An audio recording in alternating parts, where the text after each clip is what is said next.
অবশেষে দীর্ঘ প্রতীক্ষার অবসান ঘটল মঙ্গলবার। এদিন থেকে খুলে গেল ময়নাগুড়ি রোডের ফ্লাইওভার।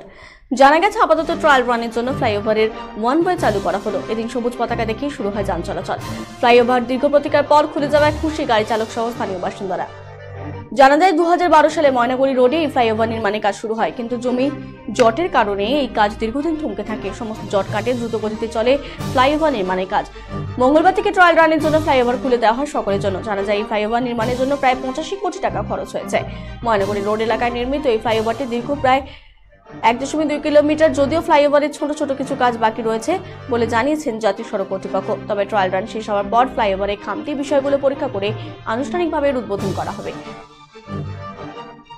এর আরও বৃদ্ধি আজকে সর্বসাধারণের জন্য খুলে গেল, গাড়ি ব্রিজের উপর দিয়ে চালু হয়ে গেল। আমাদের কেমন লাগছে আপনাদের? আমাদের খুব ভালো লাগছে। উত্তম বসে আছে। আচ্ছা, আজ থেকে তো যে আপনাদের ফ্লাইওভার দীর্ঘদিনের দাবি ছিল, বিভিন্ন জটিলতা ছিল, অবশেষে সেই ফ্লাইওভারে আজকে ট্রায়াল রান শুরু হলো। কেমন লাগছে? খুব ভালো লাগছে। কি বলবেন, কতটা উপকৃত হবেন আপনারা? মানে এই যে এত জাম জুম, মানে সবার থেকে জামের ব্যাপারটা, মানে জামটা একটু মুক্ত হইলো।